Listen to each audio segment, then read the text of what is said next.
Self-love is a term we hear all the time nowadays.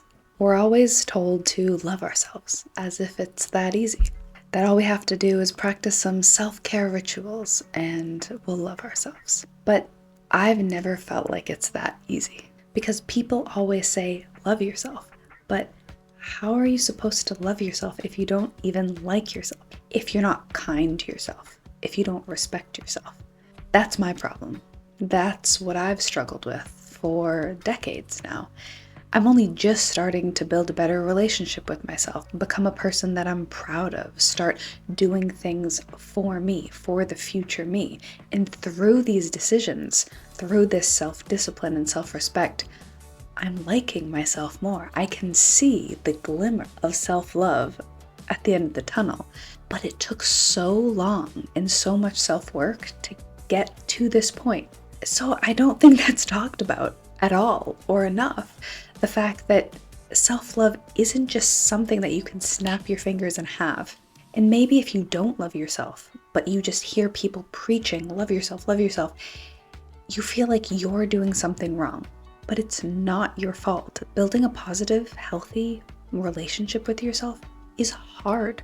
It's not something that we're taught how to do, and it takes a lot of growth and a lot of self-work. So today I want to talk about that. I want to talk about how to actually love yourself. When you start a relationship with someone, a friendship, romantically, you don't just love them. That's creepy. That's weird. So why is it any different with yourself? And someone might say, well, that's crazy. Like, you know everything about yourself right away. Do you? Do you? Because I have a lot of hidden shit back here and down here that it took a long time for me to uncover and sort through. So I don't think we just know ourselves. That's why people always say travel helped me to find myself, or I didn't know who I was before blank. Like, these experiences help to build a relationship with ourselves. We start to realize what we value, what we want from our lives. This is important. This is how you build a relationship with yourself. The advice of just loving yourself, it always felt so vague to me.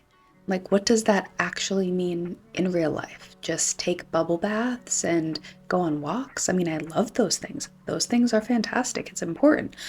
But without digging deeper into the why and who you are and valuing this relationship with yourself and being proud of who you are and cheering yourself on, there's so many layers to this and love. And I understand that you're supposed to love yourself unconditionally, but when you have so many years of built up trauma or limiting beliefs or just lots of shit built up in there, keeping you from that self-love, it's crazy to think that you can just automatically get from here to there without doing the work. For me, self-love hasn't come naturally. Personally, I've had to build this over time. I've had to develop a relationship with myself and be proud of myself and start to do things I want for my future self that have then allowed me to be proud of the person I'm becoming. And this, in my opinion, is the closest thing to self-love. So the first thing I think we need to do to help with this shift is try to like yourself first before you love yourself. Isn't this normal also in a relationship? We have to like them before we love them. I think self-love is this big idealized concept, but it's really complex. Liking yourself and liking what you do, it's a bit more specific. Am I happy I did that or sad I did that? Am I proud of myself for that or do I wish I didn't do that?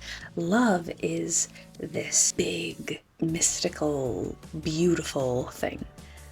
If you like something, you know if you like something or don't like something. So let's start there.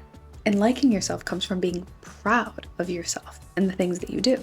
You're respecting yourself, your actions, and you're noticing the effort that you take towards things. You cheer yourself on, you pat yourself on the back, you say, good job, that was great. At least I do. And this pride, this positive self-talk, this creates a foundation. A solid foundation on which to build the self-like and self-love. Now, I know this is all my theory. Maybe this is crazy for some people. Maybe they truly can just simply love themselves, and that's amazing. I'm really proud of you for that. That's incredible. This is for people who don't necessarily feel like that. Because some people maybe they truly can have this unconditional self-love for themselves. No matter what happens, they accept themselves, they accept everything that they do, they're compassionate to themselves, they're kind. To me, that's a foreign concept. I'm just starting now at 32 to practice true self-kindness and compassion and understanding and talking to myself in a kind way. I've had decades of a bully living in my head, so self-love, self-like has been off the table. But if this has not been a problem for you, I applaud you. For the rest of us, start with making good decisions, being proud of yourself, calling out the good things that you do, cheering yourself on, and having that be a gateway towards liking yourself because you're proud of yourself and who you're becoming, what you're doing. And remember, this applies to even small things. Our brain has a negativity bias. Sometimes we won't even consider the things that we normally do. We think they're not big deals. No, we should write them down, call them out. Making a healthy lunch, waking up on time, putting in a lot of effort at work. These are all normal things, but they are things that you should celebrate and be proud of yourself for. Another thing I think can be really helpful, especially for those of us that suffer with negative self-talk, is thinking about self-love as a reprogramming of our mindset and how we talk to ourselves. Not just self-care and the actions that we do to make ourselves feel good and take care of ourselves, but changing the way that we talk to ourselves and therefore the way that we think. Because a lot of self-love advice focuses on the physical self-care, the things that we do, the rituals that we have for ourselves, and that is so important. And they shouldn't just be rewards, they're things that you get no matter what. This is unconditional love we're aiming for, right? But there's a huge other element of self-love, and that's how you talk to yourself, what you think about yourself. This completely impacts your habits, your life, who you are, and therefore the relationship with yourself. These self-care rituals are beautiful, but they don't necessarily change the way you think.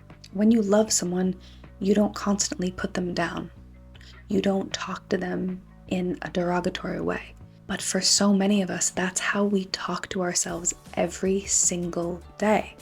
And that needs to change in order for us to truly love ourselves too.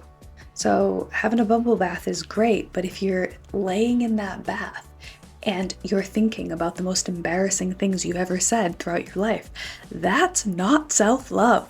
It's not. You might as well have your high school bully at the other end of that bathtub with you. And would you ever do that? No, that would be torture. But for a lot of us, our negative self-talk is like torturing ourselves 24/7. So let's work on that. And that starts with undoing all of the limiting beliefs that we've built up through the years. It's becoming aware, truly noticing when that voice is speaking out and pulling you down. Choosing not to automatically believe the things that this voice is saying.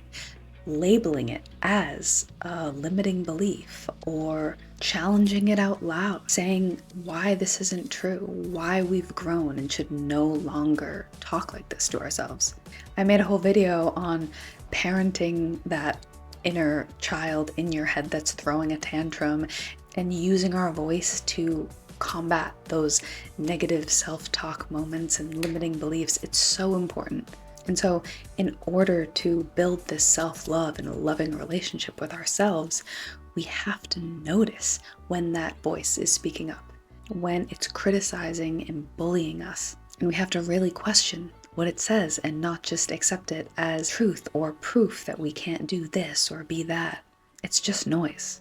And we have to label it as noise and start to rewire and reprogram things. And I really think that by focusing on improving this negative self-talk and how you speak to ourselves, and focusing on liking ourselves through being proud of the actions that we're taking, we can really get closer to that elusive self-love that we hear so much about.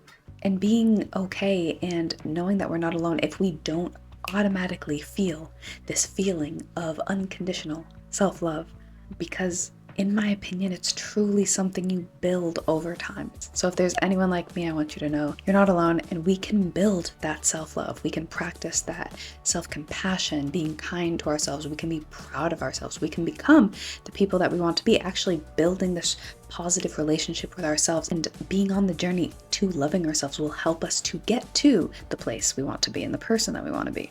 I hope this way of thinking about this concept could be helpful for someone. I've been thinking about this for a long time. I hear self-love, love yourself all the time on social media, and I've just never felt that it was that easy. There's a lot more that goes into it, and this is a topic I'd love to talk about a lot more in the future if you're interested. So thank you so much for watching. I hope you enjoyed, and I'll see you next time.